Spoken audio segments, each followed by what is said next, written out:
Hello बच्चों, आज हम ये डिस्कस करेंगे कलर ब्लाइंडनेस। एक कलर ब्लाइंडनेस एक सेक्स लिंक्ड रेसेसिव डिसऑर्डर। इसका जीन्स, द कलर ब्लाइंडनेस का जीन्स एक्स क्रोमोसोम में रहता। एक sex linked recessive disorder.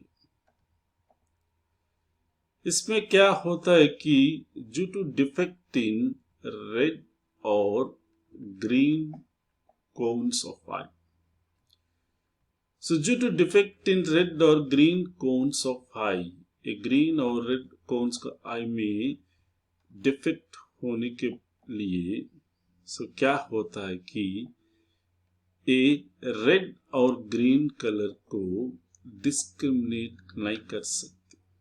So they cannot discriminate that is the red and green color. So this is due to mutation of genes. What is the reason for this? Is mutation of genes present on X chromosome. इसका jeans किधर रहता? X chromosome में रहता।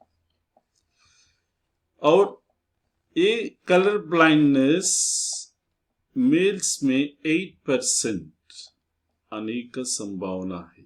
सो mails में 8% का chances है और females में सिर्फ 0.4% का चांसेस है। कई को फीमेल्स में बहुत कम है और मेल्स में ज्यादा है। द रीजन इज इसका जीन्स वो एक्स क्रोमोसोम में रहता और इसका जीन्स वो वाई क्रोमोसोम में नहीं रहता। So no genes of this colour blindness on Y chromosome.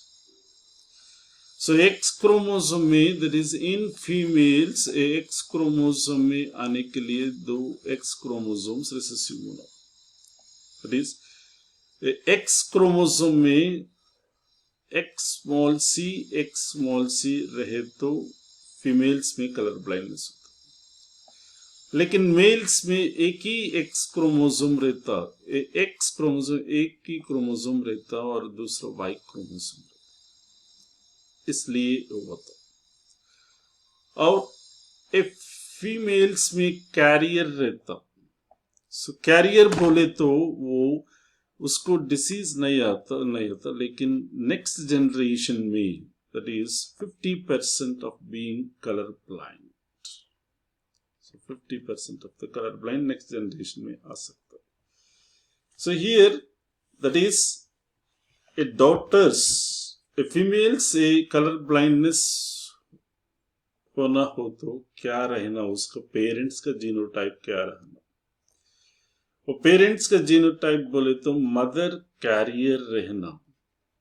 So mother carrier बोले तो X capital C X small C. और फादर कलर ब्लाइंड रहना, फादर कलर ब्लाइंड बोले तो एक्स स्मॉल सी वाई। ऐसा कंडीशन में ये फीमेल्स का आने का संभावना रहता, इसलिए फीमेल्स को बहुत कम। और फीमेल्स में जीनोटाइप्स बोले तो कैरियर का genotype X capital C small C, normal female X capital C X capital C. और मेल्स में एक सिर्फ 2 रहता, normal male X capital C Y, colour blind male X small C Y, सिर्फ इसमें 2 रहता। Thank you.